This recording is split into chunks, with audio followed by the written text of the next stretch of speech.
Hoje nós vamos para o capítulo 33 de Gênesis, né? Nós paramos na quarta-feira retrasada e destacamos naquele contexto, né, assim, a importância dessa experiência que Jacó tinha vivido ali no lado leste do rio Jaboque.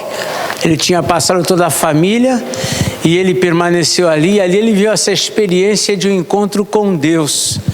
E nós destacamos que enquanto ele estava tão preocupado com o encontro dele com Esaú, as ameaças que ele viveu antes de... quando ele foi para Arã, a ameaça de morte, e ele retornava tão preocupado, né, angustiado com isso, preparando de todas as formas para esse encontro, né, tentando se proteger, se defender, e a família desse encontro com Esaú. No entanto, o encontro que ele mais necessitava, na verdade, era um encontro com Deus. E até nós destacamos que o ser humano, a gente vive preocupado com tantas coisas, com tantas situações que a gente tem para enfrentar, mas às vezes o encontro com Deus, que é o mais importante, o mais necessário, nós nem sempre estamos atentos a isto. Também destacamos naquela oportunidade que Jacó tinha um temor tremendo, ele estava completamente assustado para esse encontro com Esaú. No entanto, nesse encontro com Deus, a gente percebe que ele luta bravamente a noite inteira. O homem teme tantas coisas, mas resiste tanto também a Deus. E então nós vamos hoje para o capítulo 33, que é onde de fato, depois de todo um preparo aqui no capítulo 32, nós vamos ver que ocorre de fato o encontro de Jacó com Esaú. E nós vemos que ele continuou nesse preparo para encontrar com o irmão ainda preocupado. Vamos ler aqui os versículos de 1 a... deixa eu ver aqui. De 1 ao 6, e eu vou pedir que alguém leia do 1 ao 6, 33, Gênesis 33, 1 ao 6. Levantando Jacó os olhos, viu que Esaú se aproximava, e com ele 400 homens. Então passou os filhos a Lia, a Raquel e as duas servas. Pôs as servas e seus filhos à frente, Lia e seus filhos atrás deles, e Raquel e José por último. E ele mesmo, adiantando-se, prostrou-se a terra 7 vezes, até aproximar-se de seu irmão. Então Esaú correu ao encontro e o abraçou, arrojou-se-lhe ao pescoço e o beijou, e choraram. Daí, levantando os olhos, viu as mulheres e os meninos e disse: Quem são eles contigo? Respondeu Jacó: Os filhos com quem Deus agraciou a teu servo. Então se aproximaram as servas, elas e seus filhos se prostraram. Muito bem. Então nós vemos aqui que Jacó estava nessa caminhada, e embora diz aqui, levantando os olhos, viu que Esaú se aproximava, havia uma distância, né? Embora ele viu Esaú, mas a distância ele não viu que ele estava... Não era questão de estar perto, mas estava distante ainda, né?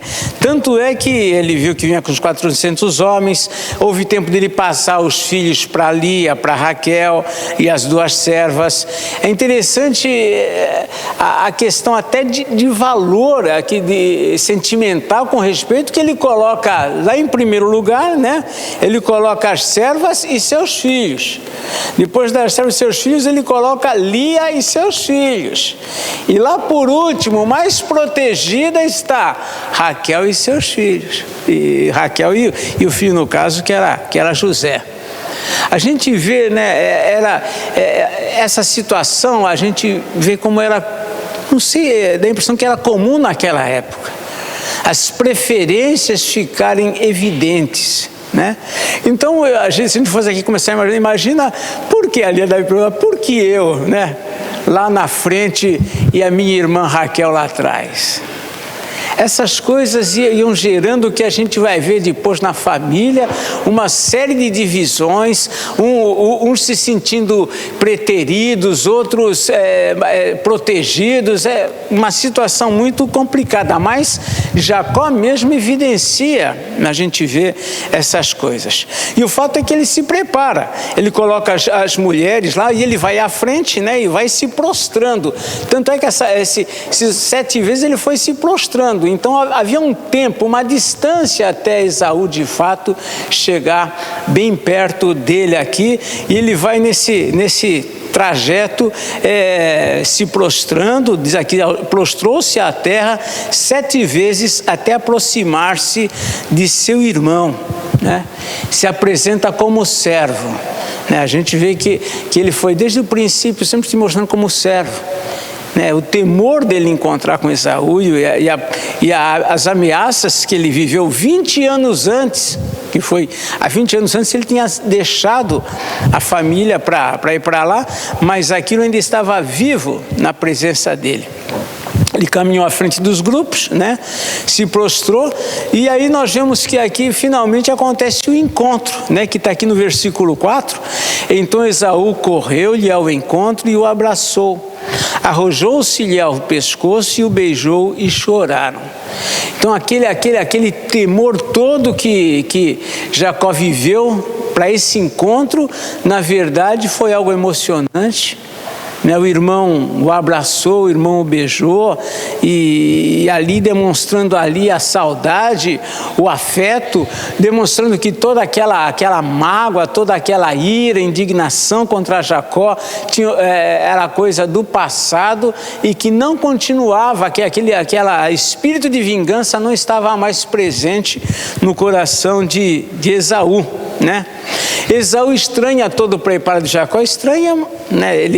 Ele diz lá, daí levantando os olhos, viu as mulheres meninos e disse, quem são estes, né? Ele estranha aquele preparo todo que Jacó tinha feito, né? Nós vemos aqui no versículo 8, quando ele pergunta, né? Perguntou Esaú, qual é o teu propósito com todos esses bandos que encontrei? Certamente ele tinha noção de como Jacó vinha vindo ao encontro dele, preocupado com o que poderia acontecer, mas ele expressa dessa forma, né? Ele tem esse preparo todo. Com respeito aos presentes, ele tenta recusar, né? Diz aqui, respondeu Jacó, para lograr mercê, né? Favor, na presença de meu senhor. Daí Esaú responde, né? Eu tenho muitos bens, meu irmão, guarda o que tens. A gente lembra que quando Jacó ainda estava presente lá na casa com Isaac e com Rebeca, uma das preocupações de Esaú, porque Jacó ele tinha tomado a primogenitura, e a preocupação talvez de Esaú fosse que ele não fosse ter herança com o pai.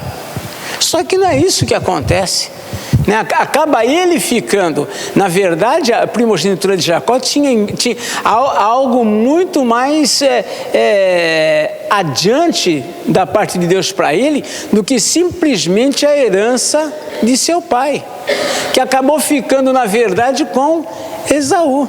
Esaú ficou com a herança. Talvez essa fosse a maior preocupação dele. Por quê? Porque, de acordo com a lei, o primogênito recebia uma porção dobrada de toda a herança do pai. Então essa talvez e provavelmente era uma preocupação de Esaú. Só que quando Jacó foi, ele ficou com a herança. E agora Jacó volta e trazendo presentes, tentando aplacar aqui a ira de Esaú. Mas Esaú diz, olha, eu tenho muitos bens, guarda o que tens. Mas Jacó insistiu, diz o verso 10, não recuses se logrei mercê diante de ti, peço-te que aceites o meu presente, porquanto vi o teu rosto como se tivesse contemplado o semblante de Deus e te agradaste de mim.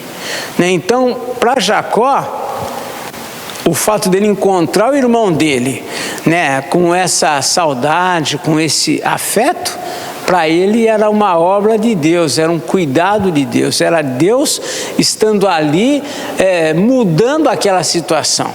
É assim que ele encara diante de tudo que ele vinha preparado para enfrentar por parte do irmão. Jacó insiste acerca do presente, né? Entrega e deixa com ele, e ele diz assim: peço-te, diz o 11, que recebas, né? Peço-te, pois, recebe o meu presente que eu te trouxe, porque Deus tem sido generoso para comigo e tenho fartura, e estou com ele até que o aceitou. E isso consumava o quê? Realmente, né, nós estamos em paz. Realmente não ficou a amargura, não ficou aquela indignação toda. Vemos que dali Esaú retornou para Seir. Em todo o Antigo Testamento a gente vai ver lá o Monte Seir. Ali se tornou como se fosse o lugar de Esaú. O Monte Seir se refere a Edom, que significa vermelho, que tem a ver com a escolha com o fato de Esaú ter vendido a primogenitura por causa daquele molho como é que era o nome lá? De lentilhas, né? Aquelas folhas de lentilha, um molho vermelho.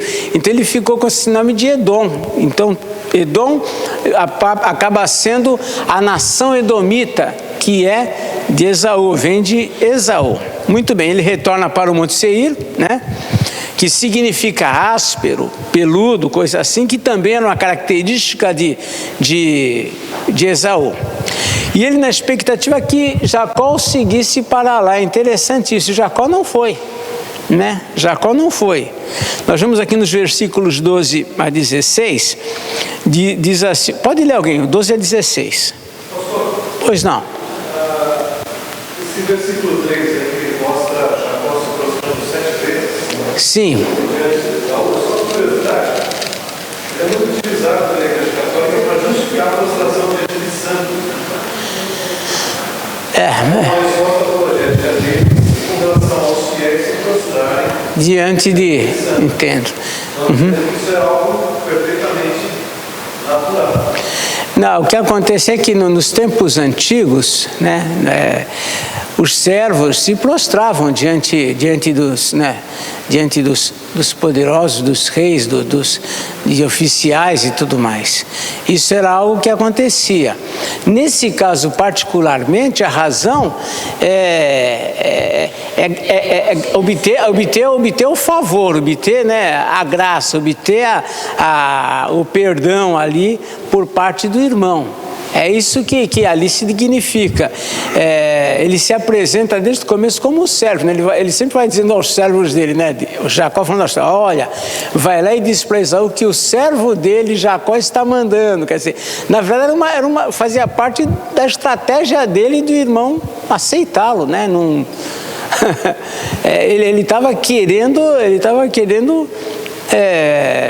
evitar que aquela ameaça do irmão pudesse se cumprir. Quando ele soube que o irmão vinha com 400 homens, ele falou, bom, então a coisa vai ser difícil. Então ele ficou nessa ansiedade. Tanto é que no versículo 1 do capítulo 33, diz que ele ergueu os olhos, né, e viu Esaú que se aproximava, e com ele 400 homens. Diante da maneira como ele deixou o irmão, a última vez ele falou, é possível que ele venha para tomar a vingança que ele prometeu. Então ele se prostrava, né, assim, nesse sentido de obter favor. Agora é lógico, a igreja romana, ela toma essas situações para justificar essa prostração, né, diante do Papa, diante de tudo mais, beijar as mãos do Papa, essa ideia.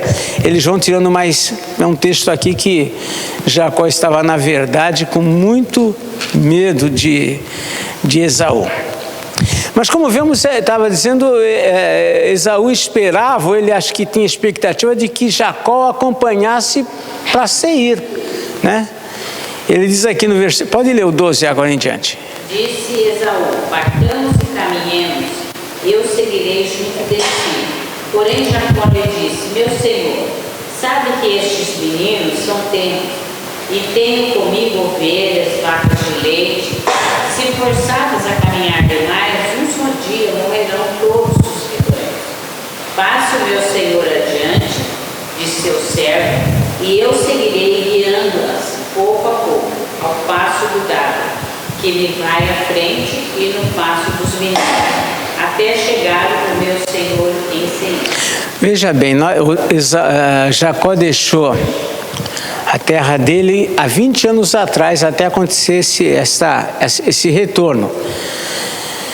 Ele trabalhou durante 7 anos para se casar com Raquel, que na verdade se casou com Lia, né? Contando que 1 ano depois que ele se casou, 9 meses depois, naquela época não havia preventivos, né? As mulheres engravidavam. Então, quer dizer, mais 9 meses que seja lá depois do casamento dele com Lia, vem os filhos. Então o filho mais velho de Jacó, nesse contexto, devia ter em torno de 13 anos, de 12 a 13 anos. O mais velho, que era Rúben, né? Esse era o mais velho. Então, eram todos meninos mesmo. Eram todos os filhos eram crianças. Ele tinha servos acompanhando, ele tinha homens que trabalhavam para ele, mas os filhos dele mesmo eram todos meninos ali e novos ainda tenros, como ele diz aqui, né? Até nessa caminhada. Então ele ia bem lento e nisso Esaú se distanciou, foi embora, mas ele não foi lá para Seir, como aparentemente Esaú esperava que ele o fosse seguindo. Vemos aqui no versículo 17, né? Primeiro lá no 15 diz assim, respondeu Esaú: então permite que eu deixe contigo da gente que está comigo. Disse Jacó: para quê? Basta que eu alcance mercê aos olhos de meu senhor. Assim voltou Esaú aquele dia a Seir, pelo caminho por onde viera. E Jacó partiu para Sucote e edificou para si uma casa e fez palhoças para o seu gado, por isso chamou o lugar de Sucote, que significa cabanas ou coisas do tipo. Então ele não seguiu Esaú como Esaú imaginava, né? Ele ali, nós vemos aqui também que ele levanta, após um tempo determinado, ele se dirige a Siquém, né? De 18 a 20 nós vemos isto.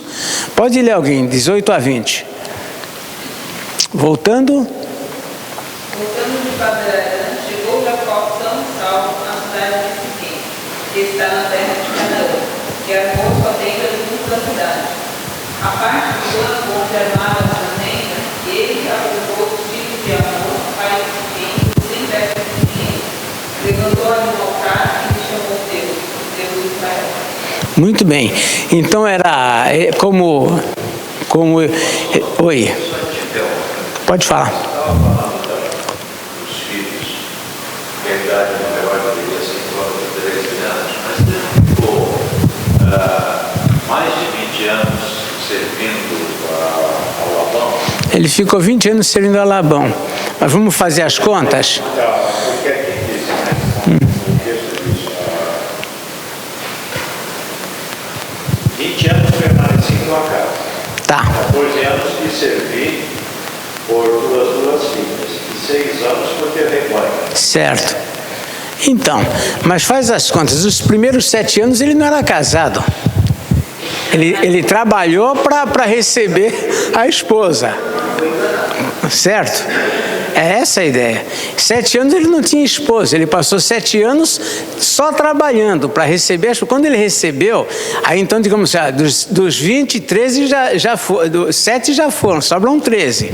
Ele recebe Lia, e depois de 2 semanas ele recebe Raquel. Então os filhos nasceram durante esses 13 anos. Ele não teve que trabalhar mais 7 pela Raquel? Teve. É por isso que ele disse, ele serviu 14 anos pelas tuas filhas e 6 anos trabalhei. Mas ele não, a Raquel, ele recebeu ela 2 semanas depois da Lia. Mas trabalhou mais os 7 anos por ela. A única vantagem que Labão deu para ele é que adiantou. A Raquel ele adiantou, porque aí também, aí Jacó acho que ia ficar revoltado, né? Então, para ele não ficar revoltado, não, te dou, você vai ficar com a Raquel. Só que você vai servir 7 anos por ela. E 2 semanas depois que passou os dias dali, é assim que a Bíblia diz, ele entregou Raquel. Então, na verdade, ele foi nesses 13 anos aí que nasceram os filhos. Por isso que o mais velho devia ter entre 12 anos por aí. A primeira foi um consórcio, a segunda É isso. primeiro pagou para receber. Labão já tinha instaurado, já tinha inaugurado o consórcio naqueles dias. Fala. No 14, interessante que ele fala, na conversa, ele fala, vai na frente que eu vou chegar lá no meu Senhor e sei. Ele fala que vai lá para ele. Ele fala, esse é o ponto. Ele na verdade, ele não foi.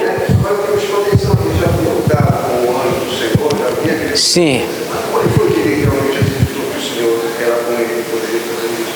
Porque até ele parece um homem religioso que teve todo mundo. Ele era um crente. A mulher falava para cá dele.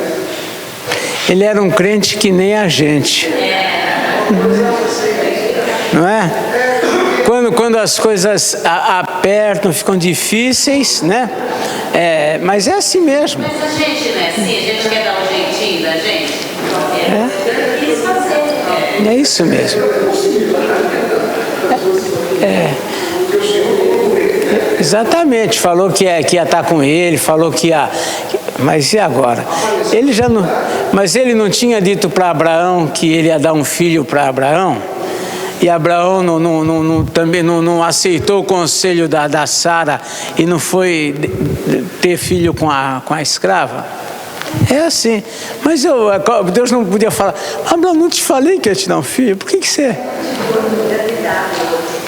Pastor, esse encontro aqui, nós já foi exato. Sim. Isaac já tinha morrido. Nós não encontramos na Bíblia, é interessante, né? O falecimento de Isaac. Encontramos de Abraão. Vocês vão ver uma coisa interessante daqui a pouco, que você encontra o registro do falecimento da ama de Rebeca e não encontra o falecimento de Rebeca. Então, mas quando ele deu a bênção, ele já estava. Ele já estava... Já não enxergava. Exatamente. Nós não tomamos conhecimento, né? Aí o holofote sai de Isaac, vai para Jacó lá em Harã, fica lá e quando ele volta já não menciona mais Isaac. Provavelmente Isaac havia morrido, não tinha sentido ele encontrar com o irmão e não ir até o pai, né? Não teria sentido isso, nem a mãe, né? Provavelmente o pai e a mãe já tinham morrido, né? Mas ainda mas não há menção.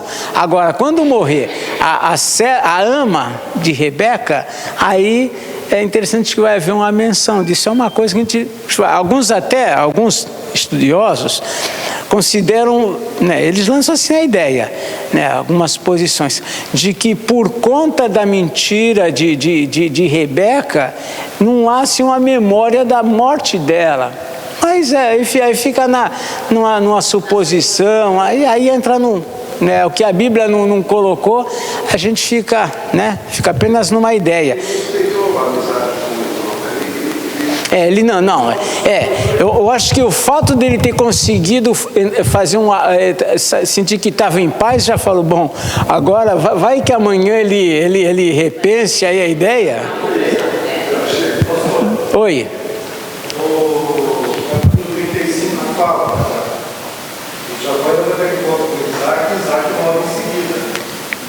No capítulo 35? 27, deixa eu ver aqui, vamos lá, deixa eu ver, aí você levantou uma coisa que é interessante, vamos ver lá, onde que está? 35, 27, viu Jacó, Isaac, é verdade, olha, nós estamos falando sobre Rebeca que não é mencionado, mas Isaac está sendo mencionado aqui, muito bem.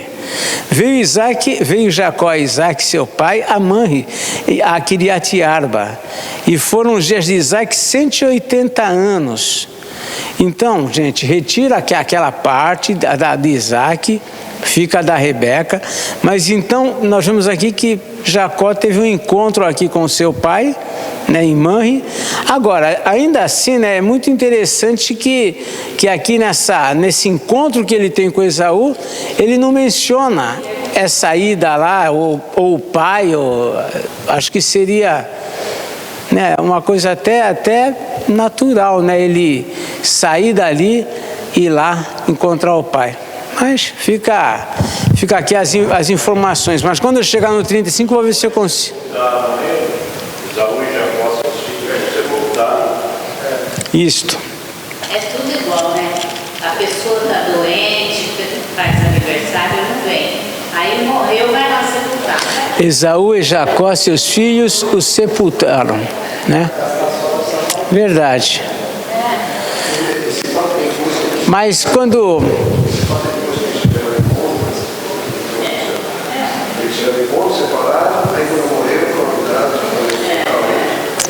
Provavelmente eu vi, eles se encontraram depois quando Isaac morre, né?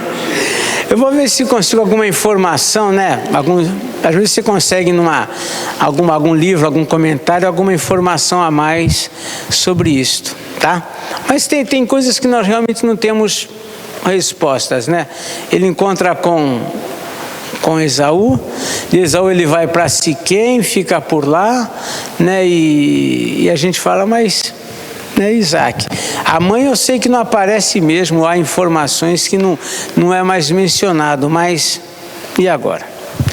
Bom, estamos aqui no versículo 15, né? Então, aliás, no versículo 17 já fomos, né? Até o 17, até o 20 já fomos lá. Levantou ali um altar que era hábito de Jacó e dos patriarcas. Onde eles chegavam, eles levantavam um altar ao Senhor, ali eles ofereciam sacrifício, ali ficava como que um sinal, uma marca que eles... que Deus estava ali naquele lugar, um sinal da presença de Deus para eles. Vejam que do versículo 20 para o capítulo 34, parece que é tudo muito rápido, mas aí já deve ter se passado alguns anos. Tanto é que se Rúben era o mais velho e Diná era uma das últimas, e a gente vai ver o que acontece aqui com Diná, então ela já era uma mocinha. Então isso significa que já se passaram anos do versículo 20 para o versículo 1 do capítulo 34, passou-se aí um tempo, tá bom? Tanto é que diz lá o versículo 34, agora vai focar o que? Uma situação ocorrida em Siquém, onde Jacó se instalou. Jacó fez, né, ficou ali nos arredores de Siquém. Siquém já era uma cidade já habitada, Siquém era o nome do dono do lugar lá, né? E aqui a gente vê que Diná, que era filha de Lia, que Lia dera à luz, saiu para ver as filhas da terra. Vamos ler um pouquinho aqui do versículo, podemos ler do versículo 2, que eu já li o 1, do versículo 2 até o versículo 5.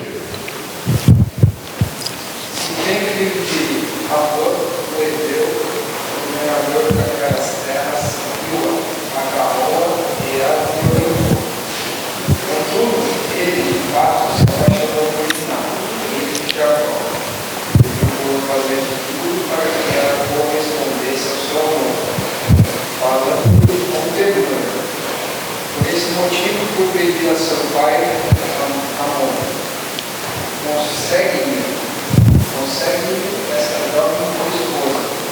Jacó soube que ele tinha desonrado sua virgindade, mas como seus filhos estavam nos campos com seus rebanhos, decidiu aguardar em silêncio até que ele voltasse. Ok, veja que quando ele chegou a Siquém, ali ele foi de Sucote para Siquém, os filhos ainda eram novos. Agora Diná já é uma moça, os filhos já estão longe, né? Já ficam longe trabalhando, cuidando do rebanho. E nesse contexto vemos aqui que o filho Siquém, né? Filho de Hamor, que era o dono ali do lugar, ali que dirigiu o lugar, abusou, né, violentou a Diná, né, e o seu pai o soube. Só que Jacó, como os filhos estavam longe, lembrando que ele tinha 10 filhos, ele tinha aqui já, os 10 filhos já estavam lá, os 11 filhos já estavam com ele lá. Então o que acontece? Já eram moços, já eram homens, né, e ele se calou, ele não falou nada, ele não tomou nenhuma posição, até que os filhos voltassem. Vemos também que esse príncipe, embora ele tenha abusado da Diná, ele na verdade, ele teve afeição por ela, e ele queria também casar, queria tê-la como esposa. É isso que o texto vai descrevendo aqui, essa situação. Aqui diz, ele amou a jovem e falou-lhe ao coração. Queria, né, tê-la com ele. E aí ele pede ao pai, porque era o costume da época. Eram os pais, né, os pais que decidiam e que conversavam e que iam negociar, porque havia aí um dote, que iam negociar, que iam tratar com o outro, com o pai da moça, sobre o casamento. E ele então fala com o pai, para que o pai conseguisse, né, aquela jovem para a esposa dele. Versículos 6 e 7 diz assim: E saiu Hamor, pai de Siquém, para falar com Jacó. Vindo os filhos de Jacó do campo e ouvindo o que acontecera, indignaram-se e muitos se iraram, pois Siquém praticaram um desatino em Israel, violentando a filha de Jacó, o que se não devia fazer. Houve uma violação mesmo, ele foi, né, houve um estupro lá, ele violentou a filha de Jacó, ainda que ele tenha depois vindo com a intenção de querer casar, né, se afeiçoou a ela, mas isso aconteceu. E aí então Hamor vai lá para tratar o assunto. Disse-lhe Hamor: a alma de meu filho Siquém está enamorada fortemente de vossa filha, peço-vos que a deis por esposa. Então ele vai lá e conversa com Jacó: aparentai-vos conosco, dai-nos as vossas filhas e tomai as nossas.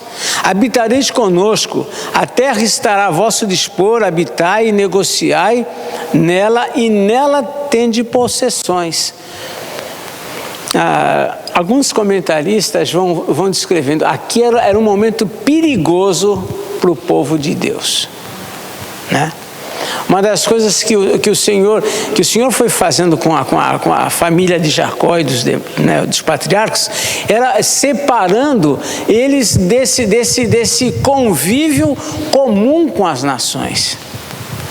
E aqui está um momento em que vem uma proposta que parecia interessante. Se isso acontecesse, ia se misturar aqui toda a questão do povo de Deus, da família da aliança, que a família da aliança até então, aqui era Jacó, né? E acabar se misturando com todo esse grupo aqui dos siquemitas, né? Então, mas ele faz a proposta: habitai conosco, vocês vão ter possessões, etc. E o próprio Siquém disse ao pai e aos irmãos de Diná: ache eu mercê diante de vós e vos darei o que determinardes. Majorai de muito dote de casamento e as dádivas, e darei o que me pedirdes. Dai-me, porém, a jovem por esposa. Ele estava, né, apaixonado pela Diná. Ele estava disposto a aceitar qualquer proposta. Então os filhos de Jacó, por causa de lhes haver Siquém violado a irmã Diná, responderam com dolo, ou seja, com maldade, com intenção, né?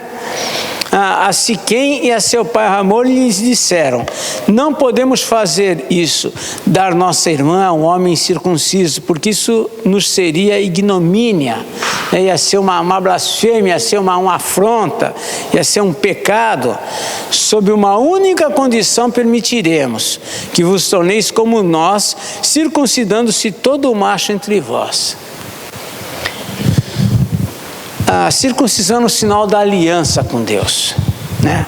E eles na verdade, eles não queriam envolver esse povo na aliança. A intenção aqui era usar dessa situação para fazer o mal. Isso é complicado, usando um sinal que é da aliança, algo que tem uma importância espiritual, né, sagrado, para levar à frente o que eles tinham em mente com os siquemitas. Então eles estavam já manifestando aqui uma intenção, né, agiram com dolo, sob uma única condição permitiremos. E o que é curioso é que eles topam isso, eles aceitam essa proposta. É uma coisa assim, né, para ver a influência do pai dele, para ver a influência desse, sei lá, até mesmo a figura do Siquém, que era o moço, aqui o que violentou ela. Ele diz assim: então vos daremos nossas filhas, está no 16, tomaremos para nós as vossas, habitaremos convosco e seremos um só povo. Então, essa era a proposta que eles fizeram. Se, porém, não nos ouvirdes e não vos circuncidardes, tomaremos a nossa filha e nos retiraremos embora. Aparentemente, Diná talvez estivesse até, dá a impressão que já estava morando com Siquém. Tomaremos a nossa filha?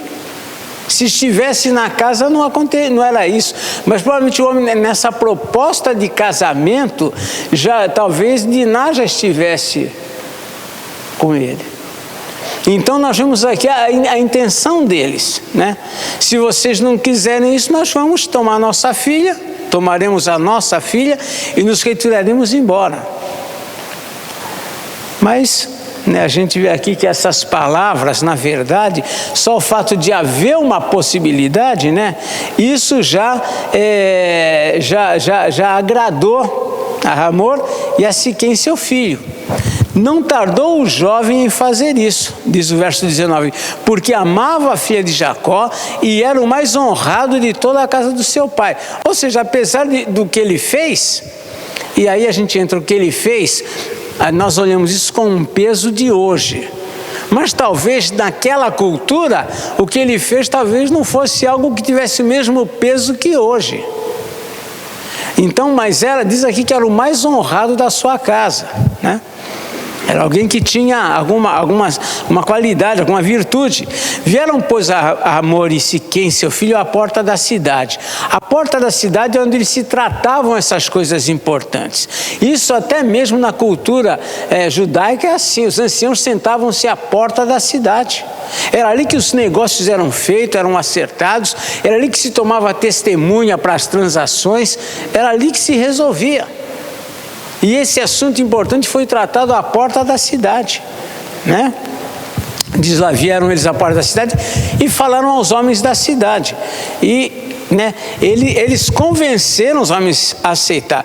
Estes homens são pacíficos para conosco. Portanto, habitem na terra e negociem nela. A terra é bastante espaçosa para contê-los. Recebamos por mulheres as suas filhas e demos-lhe também as nossas. Somente, porém, consentirão os homens em habitar conosco, tornando-nos um só povo, se todo macho entre nós se circuncidar como eles são circuncidados. O seu gado, as suas possessões e todos os seus animais não serão nossos? Consintamos, pois, com eles e habitarão conosco. Ou seja, vamos aumentar o nosso povo, vamos ter eles junto com a gente. E deram ouvidos a Hamor e a Siquém, seu filho, todos os que saíam da porta da cidade, e todo homem foi circuncidado dos que saíam pela porta da cidade. Eles concordaram com isso, aceitaram o acordo, foram circuncidados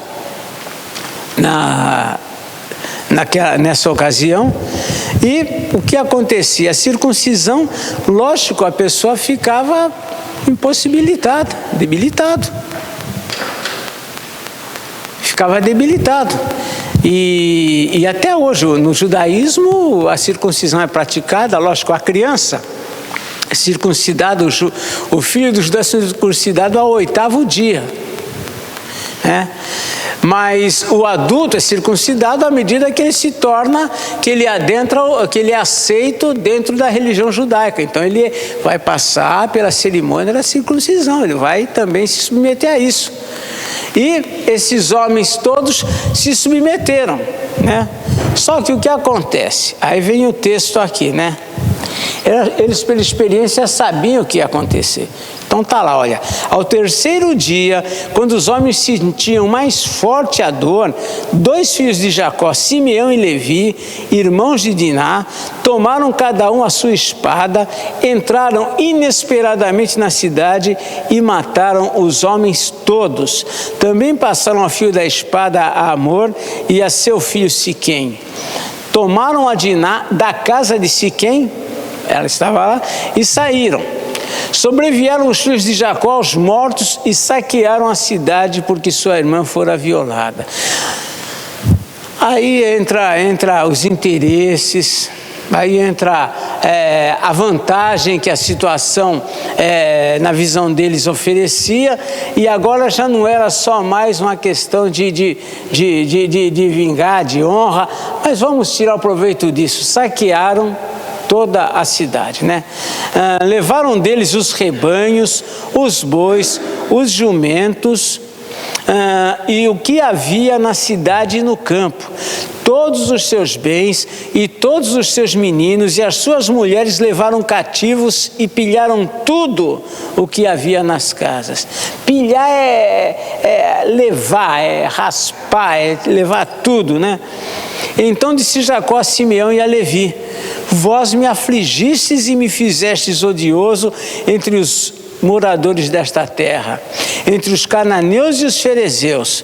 Sendo nós pouca gente, reunir-se-ão contra mim e serei destruído eu e minha casa. Responderam: abusaria ele de nossa irmã como se fosse prostituta?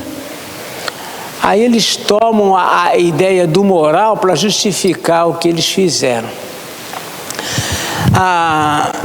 Quando a gente olha, sem dúvida, alguns então estudiosos, né, na verdade, essa situação toda que aconteceu trouxe esse trauma todo, essa situação dramática. Eles mataram os homens da cidade, levaram tudo, bois, jumentos, as crianças, os meninos, enfim. De certa forma, segundo os estudiosos, né, isso acabou, digamos assim, privando o povo dessa mistura logo no início. Por outro lado, isso foi alguma coisa cruel da parte deles. E Jacó, posteriormente, nós vamos ver que o reflexo disso vai dar quando Jacó vai dar as bênçãos aos filhos. Simeão e Levi, naquela hora, também são afetados na hora dessa distribuição das bênçãos, vamos dizer assim. Eles são afetados por conta disso que eles fizeram. Então Jacó não concordou com aquilo que eles, com a posição deles. É provável que Jacó, diante do acordo que eles fizeram, né, isso tinha um peso, o que se esperava é que eles cumprissem esse acordo. Mas eles já fizeram um acordo mal intencionados, para que nessa circunstância eles pudessem, né, exterminar ali todos aqueles. E aí vai o coração. Será que eles já não tinham em mente, já não só matar, mas os bens que eles tinham, as propriedades que eles tinham? Eles levaram tudo que eles possuíam, saquearam, né? Saquearam a cidade em tudo que havia nas casas. Então nós vemos que Jacó, ele se vê aqui agora angustiado mais uma vez. A situação do irmão lá resolvida, já tinha se passado anos isso, e agora ele se vê numa situação, agora os cananeus e os ferezeus vão se juntar, vão vir contra nós. Por quê? Porque esse povo, os siquemitas, estavam dentro desses povos cananeus e ferezeus e outros mais ali. E aí Jacó teme que agora ele novamente vai passar por essa situação, né? Ele entende que os fariseus, sendo nós pouca gente, diz lá no verso 30, reunir-se-ão contra mim e serei destruído, eu e a minha casa. Então, mais uma vez, Jacó se vê nessa situação. Entretanto, a gente vê que Deus, é curioso, né? Deus, o Senhor, embora os filhos de Jacó tenham feito tudo isso, mas o Senhor tem uma aliança com Jacó. E o Senhor, então, vai poupar Jacó dessa situação, desse contexto que os seus filhos o colocaram. E vemos que Deus mesmo agora é quem diz para Jacó, para que ele se dirija, para que ele saia dali. Pode ler alguém, só mais esses versos, o verso 1 e o verso 2. Pode ler. Disse a Jacó: suba a Betel e estabeleça-se lá, e faça um altar a Deus que lhe apareceu quando você fugia de seu irmão Esaú. Disse, pois, Jacó aos de sua casa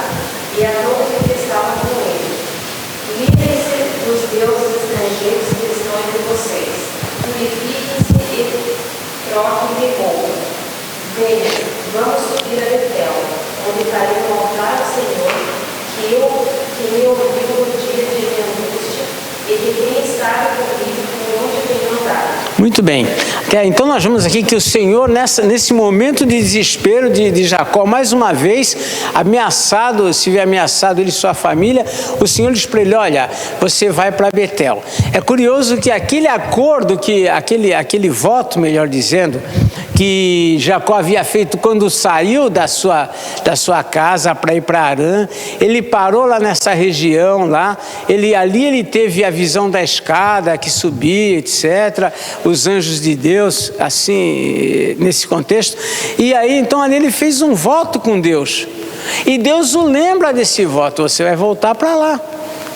O Senhor diz assim: você vai para Betel, e ali, habita ali, faz um altar ao Deus que te apareceu quando fugias da presença de Esaú teu irmão. Você vai voltar para lá e vai fazer ali um altar.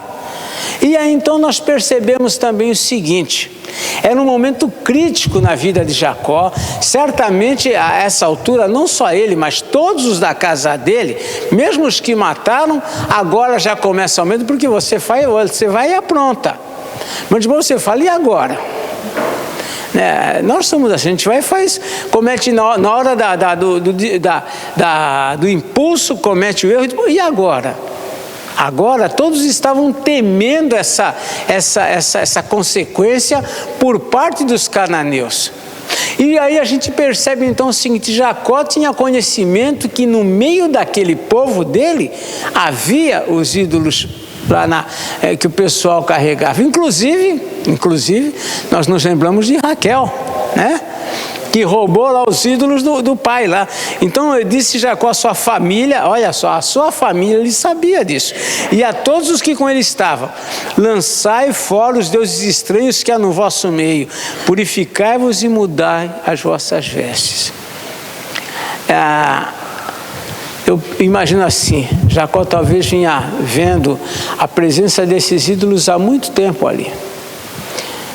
E a gente fala, às vezes tem coisas que você vê na sua casa, você vê na sua vida, você vê ao seu redor, você fala: isso aqui precisa ser tratado.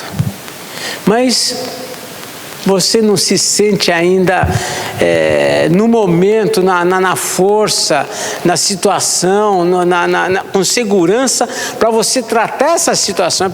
É provável que Jacó muitas vezes via essas coisas e ficava pensando, mas se ele fosse mexer, a família dele, os homens que vieram com ele lá de Harã, que vieram de lá com ele, acompanhando, que eram seus servos, todos eles, pelo que a gente vê aqui, esse grupo eram pessoas que tinham esses ídolos, a sua família e a todos os que com ele estavam.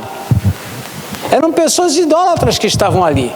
Ele entendia que o Deus verdadeiro era o Deus de Abraão, seu pai. Ele ia levantar o altar ao Deus de Abraão, seu pai, mas ali com ele estava um grupo que continuava carregando os seus ídolos, os seus amuletos. Mas nessa hora chegou a ocasião oportuna para ele tratar essas coisas. Nesse momento que todos estavam com medo, que todos estavam preocupados com o que ia acontecer, já que eles mataram aquele povo todo, roubaram, saquearam aquela cidade toda, e agora havia no ar havia uma situação de que esses povos iriam se juntar e vir contra eles. Esse medo fez com que talvez desse forças para Jacó falar: é o seguinte, agora é a hora que nós temos que resolver algumas coisas aqui. Então ele chega para o povo e diz: lançai fora os deuses estranhos que há no vosso meio, purificai-vos e mudai as vossas vestes. Ou seja, vamos fazer uma limpeza, vamos nos purificar aqui. Levantamo-nos e subamos a Betel. Betel significa casa de Deus. Talvez só até quando se mencionava esse nome, isso já dava uma sensação: nós vamos para a casa de Deus. Temos que tirar essas coisas do nosso meio. Então o momento ali era uma ocasião oportuna para se fazer essas coisas.